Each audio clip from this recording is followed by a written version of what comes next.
boa noite a todos. Nós sabemos que tivemos um probleminha com o Zoom, razão pela qual eu estou gravando esse vídeo para vocês em relação à peça prática, tá? Já disse, e se vocês pegarem a leitura do caso em específico na internet, mais precisamente no portal do aluno de vocês, vocês vão perceber, e eu aqui vou colocar e fazer uma leitura do caso com vocês. Posteriormente, a gente vai fazer a peça adequada ao caso concreto, tá? O que se trata tem sido o caso prático. Vou ler com vocês, ó. José, sabendo que sua filha Manuela está grávida de 2 meses e que seu namorado é casado, convence a filha a praticar aborto. No dia 15 de março de 2020, em contato com uma clínica, José marca a realização do aborto para o dia 26 de março de 2020. Contrária à prática, o namorado de Manuela comparece ao distrito policial no bairro onde se localiza a clínica e relata à autoridade de plantão tudo o que irá ocorrer. Quando Manuela se encontrava na clínica, iniciada a manobra abortiva, os policiais, comandados pelo delegado, invadem o local e prendem em flagrante José, Manuela e o médico Alfredo. A acusação é de tentativa de aborto. O namorado de Manuela, no auto de prisão em flagrante, acusa José, Manuela e o médico Alfredo na intenção de praticarem um crime. José, Manuela e Alfredo são primários e não registram nenhum antecedente criminal, além de residência fixa e ocupação lícita. Na condição de advogado de Alfredo, preso no 1º Distrito Policial, elaborar a medida cabível que melhor atenda aos seus interesses no sentido de ser liberado de forma mais rápida. Então vamos lá. O que nós temos aqui? Nós temos José, que é o pai da respectiva Manuela. Essa Manuela veio a engravidar e José, pai dela, não queria com que ela tivesse a criança. Razão pela qual ambos procuraram uma clínica médica para realizar esse aborto. No dia da manobra abortiva, o namorado de Manuela descobriu tal fato e, em comunicado com a polícia, foram até o local e prenderam quem? Prenderam José, Manuela e Alfredo. Alfredo era o médico que iria realizar a manobra abortiva em flagrante delito pelo crime de tentativa de aborto, tá?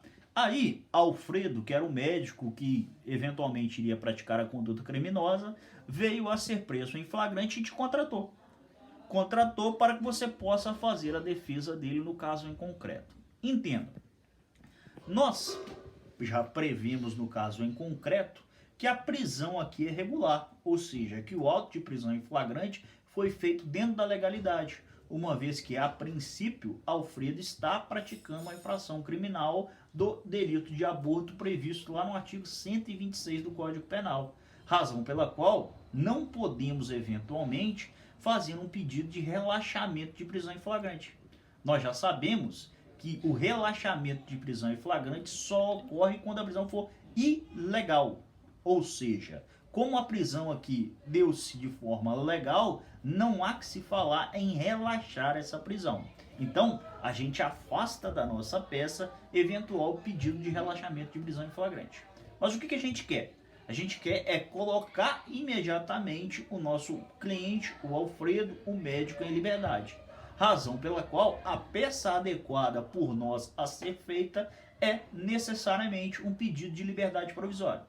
E é isso que a gente passa a ver, passa a realizar a partir deste momento. Nós vamos realizar, portanto, um pedido de liberdade provisória no sentido de que Alfredo possa permanecer solto enquanto tramitar o respectivo processo criminal, aplicando-se aqui, obviamente, o princípio da presunção de inocência. Ou seja, não há que se falar em nenhuma prisão cautelar. Aqui não existe requisito para prisão temporária, aqui não existe requisito para prisão preventiva. Se não existem tais fatos, o mesmo deve responder esse processo em liberdade. E para isso a gente tem que provocar o juízo, requerendo, portanto, o respectivo pedido de liberdade provisória. Eu até fiz aqui, e eu vou gravar com vocês de fato, item por item desse pedido de liberdade provisória. A Câmara agora, por exemplo, vai colocar na frente do meu computador para a gente fazer de fato essa respectiva peça, tá? Olhem só.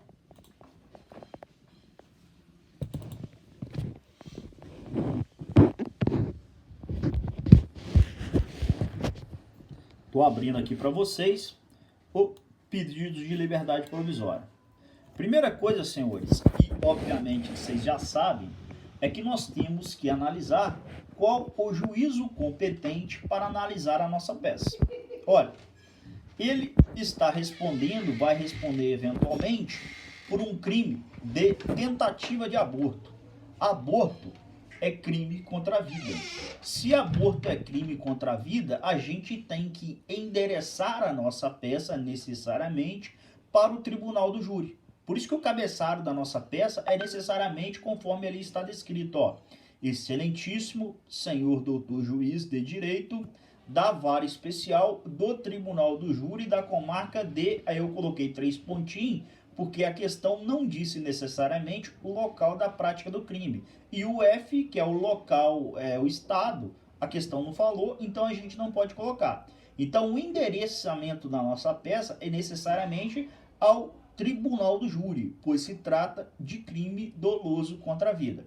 Aí eu colocaria ali auto de prisão em flagrante, número tal, aí é o número do prisão em flagrante que gera, aqui nós não vamos colocar, porque de fato não há este dado na nossa peça, razão pela qual assim não colocamos. E aí a gente começa a segunda fase, realizando, portanto, o quê?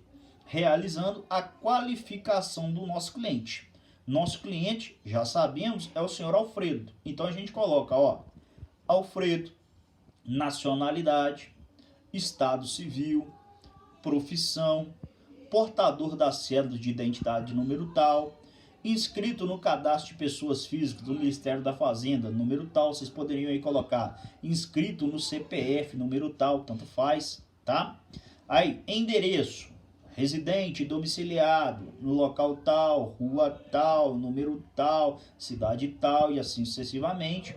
Aí, Alfredo está vindo em juízo por meio de nós, então a gente tem que colocar necessariamente, vem por meio de seu advogado e procurador que a esta subscreve, procuração em anexo, respeitosamente a presença de Vossa Excelência, requerer liberdade provisória e confiança, uma vez que aqui cabe fiança, com fundamento no artigo 5º da Constituição, acumulado com o artigo 321 do Código de Processo Penal, ok? Aqui, então, nós já fizemos duas coisas da nossa peça. Já endereçamos ao juízo competente e já fizemos a qualificação de quem está requerendo. Agora, a gente passa, portanto, a colocar os fatos que ensejam essa respectiva peça processual. E aí, a gente tem que pegar lá no nosso casozinho, tá? E aí eu coloquei aqui para vocês um resumo do que ali ocorreu, nos seguintes termos, ó. O requerente foi preso em flagrante no dia 26 de março de 2020, suspeito de praticar o crime de tentativa do crime de aborto. Na data de 15 de março de 2020, o requerente foi procurado na clínica onde trabalha pelo senhor José, a fim de que o acusado realizasse uma intervenção cirúrgica em sua filha Manuela. A cirurgia, então, foi marcada para o dia 26, é o que aconteceu, tá? Ou seja, remarcaram, foi procurado pelo senhor José e marcaram a cirurgia para o dia 26. No dia marcado para a realização do feito, compareceu na clínica José acompanhado pela paciente Manuela, a qual se encontrava grávida. Enquanto eram preparados os instrumentos, a clínica foi invadida por policiais juntamente com o delegado.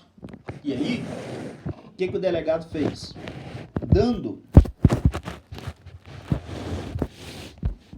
Dando voz de prisão ao requerente e ao pai da paciente, José, pois estariam em tese tentando praticar aborto na paciente Manuela. Após o depoimento de Manuela e seu namorado no 1º Distrito Policial, conforme consta no auto de prisão em flagrante, eles acusaram ter o indício, intenção de praticar aborto. Assim, Alfredo foi formalmente acusado da tentativa de aborto, conforme artigo 126 caput, combinado com o artigo 14, inciso 2º, todos do Código Penal, e permanece preso no 1º Distrito Policial. Aí, o que nós fizemos até aqui, portanto, foi colocar os fatos que ensejaram a prisão do respectivo Alfredo, que é o nosso cliente. Posteriormente, a gente tem que passar a realizar a fundamentação jurídica, no qual podemos assim dizer que Alfredo não pode ficar preso. E aí eu coloquei lá, ó, dos fundamentos jurídicos. Aqui, da ausência dos requisitos da decretação da prisão preventiva. E assim o diz. Entretanto, nobre magistrado, a liberdade é medida que se impõe se não vejamos. No caso, ora apurado, o requerente é médico. Isso é questão de nos disse. Ele é médico, primário de bons antecedentes, possuindo ainda residência fixa, razão pela qual não estão presentes nenhum dos motivos autorizadores da prisão preventiva, já que, sendo médico, não é um risco à ordem econômica, pois possui ocupação lícita. Não há, portanto, a indicar que solto praticará qualquer infração à ordem jurídica, tampouco que colocará em risco a ordem pública, uma vez que não é criminoso quanto mais. A questão não falou que ele é um criminoso quanto mais, pelo contrário, disse que ele, na verdade, praticou aquilo de forma isolada. Da mesma forma, o requerente é pessoa pacífica, não ameaçou qualquer testemunha, não procurou destruir qualquer vestígio do crime ou obstruir a ação da autoridade policial, nem existe nenhum indício sequer nesse sentido, o que bem demonstra o seu firme propósito de não impedir a busca da verdade real. Também a aplicação da lei penal está garantida. O requerente tem residência fixa e ocupação lícita, conforme fazem prova os documentos ora juntados, confirmado que ele reside e trabalha no distrito da culpa e não pretende subtrair da aplicação da lei. Dessa forma, não preenche os requisitos da prisão.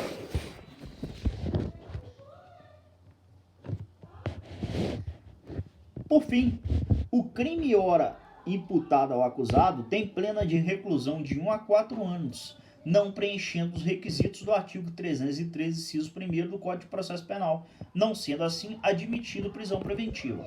O que eu fiz aqui, o que nós fizemos aqui em nossa peça até agora? A gente disse que não tem fumus comissi delicti, eventualmente, até tem, mas não tem periculo libertatis desse sujeito, ou seja, ele não representa risco à ordem pública, não representa risco à ordem econômica, não está se furtando da aplicação da lei penal, nem sua prisão se mostra necessária para a instrução desse respectivo processo, razão pela qual o mesmo tem que ser necessariamente posto em liberdade.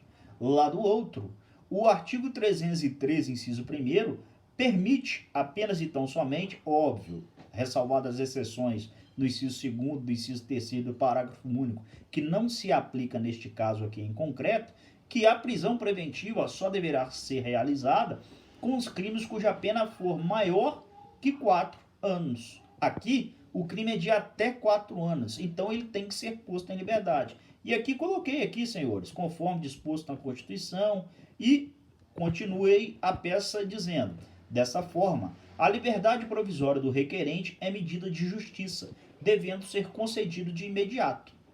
Aí passei a dizer da fiança, porque aqui o caso é afiançável. E é afiançável por quê? Coloquei o dispositivo legal. Ademais, os artigos 323 e 324 do Código de Processo Penal narram as hipóteses em que a fiança não é cabível, in verbis. Aí vocês copiem o 323, copiem o 324 e o que a gente faz é uma interpretação a contrário senso. Nos seguintes termos, ó, no caso apurado, percebe-se que o requerente está sendo acusado pelo crime de tentativa de aborto, crime em tese em que a fiança não é vedada. O 323 e 324 diz as hipóteses em que não pode conceder fiança. O caso dele não se enquadra naquelas hipóteses, razão pela qual deve o juízo conceder a liberdade provisória mediante fiança. E aí, logo, sendo a fiança um direito subjetivo público do réu, bem como nos termos do artigo 319 do CPP, medida cautelar diversa de prisão deverá ser habitada ao requerente respectiva fiança colocando em liberdade, tá? E aí a gente passa para os nossos pedidos. O que a gente quer, na verdade? Colocar esse sujeito em liberdade o mais rápido possível. E a gente vai na parte final do dispositivo, ó. Diante do exposto, requer a Vossa Excelência que, após oitiva do membro do Ministério Público, conceda ao requerente a liberdade provisória com fiança, com consequente expedição do alvará de soltura por ser medida de justiça. Da parte final, a gente tem que colocar aquela base sede, ou seja, termos em que pede deferimento, local e data, advogado, OAB número tal, tá? E com isso, a gente encerra a nossa peça, tá? Eu vou colocar no YouTube esse vídeo, mas ao mesmo tempo, amanhã, naquele horário combinado, 1h, eu volto a fazer uma live com vocês através do sistema Zoom, tá? Mas para aqueles que pediram para eu gravar através do YouTube, tá aí. Um abraço para vocês e mais uma vez, senhores, mil desculpas porque não deu certo o Zoom hoje, tá? Ficam com Deus.